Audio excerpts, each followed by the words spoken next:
Right now, I'm going to just read a quote from Edward Mandell House and what he had to say in a private meeting with Woodrow Wilson, president between 1913 and 1921, from the private papers of Woodrow Wilson. Quote, "Very soon, every American will be required to register their biological property in a national system designed to keep track of the people, and that will operate under the ancient system of pledging.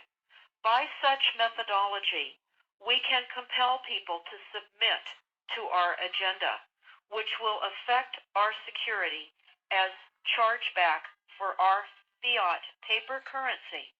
Every American will be forced to register or suffer not being able to work and earn a living.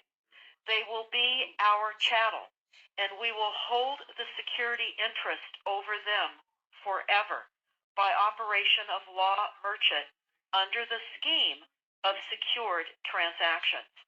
Americans, by unknowingly or unwittingly delivered the bills of lading to us, will be rendered bankrupt and insolvent, forever to remain economic slaves through taxation secured by their pledges. They will be stripped of their rights and given commercial value, designated to keep us a profit that will be none the wiser. For not one man in a million could ever figure out our plans, and if by accident one or two would figure it out, we have in our arsenal plausible deniability.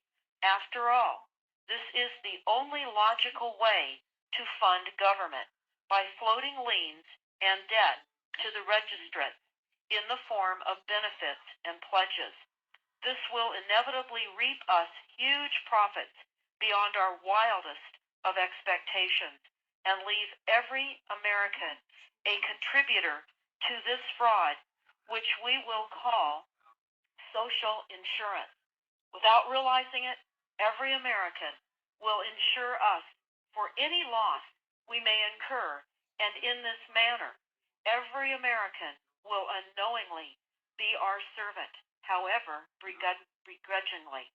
The people will become helpless, without any hope for their redemption, and we will employ the high office of the President as our dummy corporation to foment this plot against America.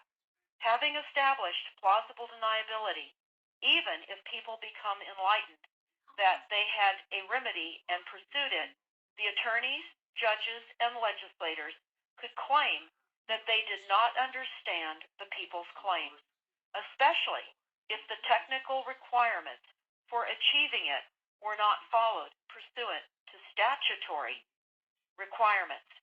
Requiring the public schools to teach civics, government, and history classes out of federally approved, politically correct textbooks written by the publishing houses, owned by the owners of the Federal Reserve, would assure that the people would not discover the remedy for a long time, if ever. I would recommend that everyone read Fruit from a Poisonous Tree by Melvin Stamper, Melvin Stamper, Stamper. That is Fruit from a Poisonous Tree. This is out of chapter 2 of Fruit from a Poisonous Tree.